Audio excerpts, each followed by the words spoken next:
हम मानते हैं कि हम पहले डिटेक्ट करेंगे, पहचानेंगे, डिलीट करेंगे, मतदाता सूची से निकालेंगे और फिर डिपोर्ट भी करेंगे। हमारी संवाददाता कमालिका ने रुकैया नाम की एक महिला घुसपैठिए से बात की, जिसने कहा कि उनके पास वोटर कार्ड है, उसने वोट भी डाला है, उसे वोट डालने के लिए 500 रुपए मिले थे। क्या एसआईआर से भारत के मुसलमानों की नागरिकता छीन ली जाएगी? क्या एसआईआर से भारत के मुसलमानों को भारत से निकाल दिया जाएगा? क्या एसआईआर होने से भारत के मुसलमानों का अब वोट देने का अधिकार छीन लिया जाएगा? इस खबर की सच्चाई मैं आपको इस वीडियो के जरिए बताने जा रहा हूं। आज आपको इस खबर की पूरी डिटेल मिलेगी इस वीडियो के अंदर, इसलिए ये वीडियो बीच में छोड़कर मत भाग जाना। आपको तो पता ही होगा, यूपी और बंगाल के अंदर एसआईआर चल रहा है, फॉर्म भरे जा रहे हैं और ये फॉर्म हर किसी को भरना बहुत ज़रूरी है। जिसने भी ये फॉर्म नहीं भरा, एसआईआर में भाग नहीं लिया, उसका वोटर लिस्ट से नाम काट दिया जाएगा। और एक खबर सोशल मीडिया पर यह भी उड़ रही है कि जिनका वोटर लिस्ट से नाम कट जाएगा उनकी नागरिकता रद्द कर दी जाएगी।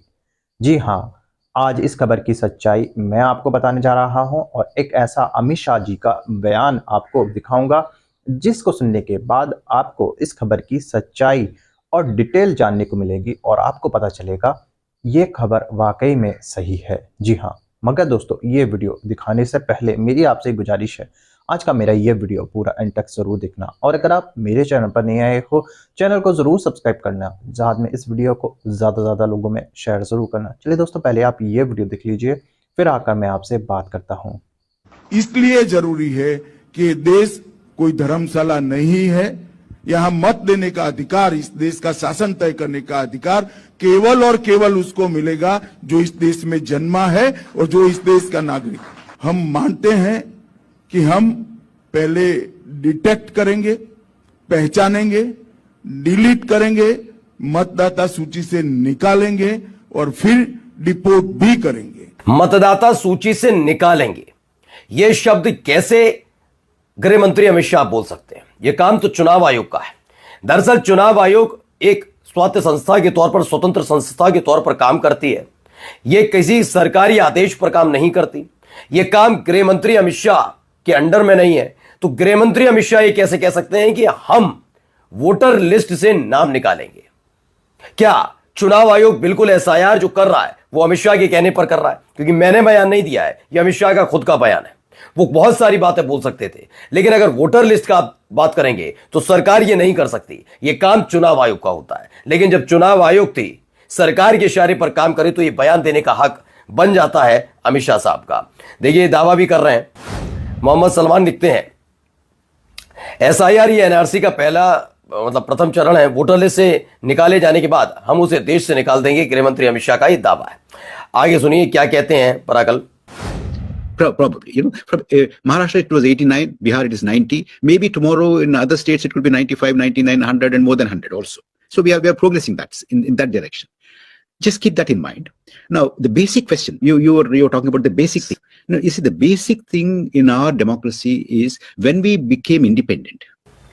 तो उन्होंने बोला जाए एसआईआर एक तरह का रक्त रहित राजनीतिक नरसंहार है। वे खून नहीं बहा रहे, शरीर की हत्या नहीं कर रहे, बस लोगों को वोटर लिस्ट से बाहर करके उनकी नागरिकता को मार रहे हैं। परकला प्रभाकर ये कहते हैं। आइए अगली खबर आपको दिखाता हूं, यहां क्या हो रहा है। न्यूज 18 इंडिया की टीम ने बशीरहाट बॉर्डर इलाके में हकीमपुर चेकपोस्ट का दौरा किया, जहां पिछले 4 दिनों से सैकड़ों घुसपैठिए बॉर्डर पार करने के इंतजार में बैठे हुए हैं। हमारी संवाददाता कमालिका ने रुकैया नाम की एक महिला घुसपैठिए से बात की, जिसने कहा कि उनके पास वोटर कार्ड है, उसने वोट भी डाला है, उसे वोट डालने के लिए 500 रुपए मिले थे। अब आप समझ कर देखिए ये कितना बड़ा रैकेट चल रहा था। कहते हैं एसआईआर नहीं होना चाहिए, एसआईआर नहीं होना चाहिए। कह रहे हैं वोटर कार्ड बन गया, आधार बन गया, वोटर कार्ड, उसको 500 रुपए वोट डाल। तो ये सारी कहानियां न्यूज 18 ने की है। सुरभि महारादिया हैं, लिखती हैं बीजेपी का नया झूठ, रोकेया फर्जी कार्ड बनाकर बंगाल से पैसा ले रही थी। सच यह है कि फर्जी वोटर कार्ड और 500 रुपए में वोट खरीदने का धंधा बीजेपी का पुराना खेल है। एसआईआर विरोधियों को कष्ट देने के लिए रोज फूहड़ कहानियां कढ़ते हैं और ये कहानियां लगातार अब आधिकारिक तौर पर चैनल्स पर चलती हैं। इन महाशय को पहचानिए, बीजेपी के कद्दावर नेता हैं। ये कटनी के बीजेपी विधायक संजय पाठक हैं। 1135 एकड़ जमीन आदिवासियों पर फर्जीवाड़ा करने का आरोप है। दीपेश पटेल ये लिखते हैं, ये मध्य प्रदेश के सबसे अमीर विधायक है जिनके पास 242 करोड़ से ज्यादा की संपत्ति है, लेकिन उन्होंने कटनी में अपने 4 आदिवासी कर्मचारी नत्थू कोल, प्रहलाद कोल, राकेश सिंह गौड़ और रघुराज सिंह गौड़ को मोहरा बनाकर ढिंडोरी, जबलपुर, उमरिया, कटनी और सिवनी में लगभग 1135 एकड़ आदिवासी बैगा समाज की जमीन फर्जीवाड़े से खरीदी, ऐसा आरोप लगा है। इसी से विकास होता है, देश का नहीं, इलाके का नहीं, विधायक जी का। अब बीजेपी का जय परिवारवाद, बिहार कैबिनेट में बेटा ही डेटा है। देखिए नाम पढ़ भी लीजिए, वाकई सम्राट चौधरी देख लीजिए, संतोष सुमन, दीपक प्रकाश जो एमएलए नहीं है, एमएलसी नहीं है वो भी, रमा निषाद देखिए, नितिन नवीन देखिए, अशोक चौधरी और इनकी तो बेटी ही है, आप जानते भी, श्रेयसी सिंह को देखिए। ठीक है, अब आइए बिहार से उठी हुई आवाजें भी सुनिए।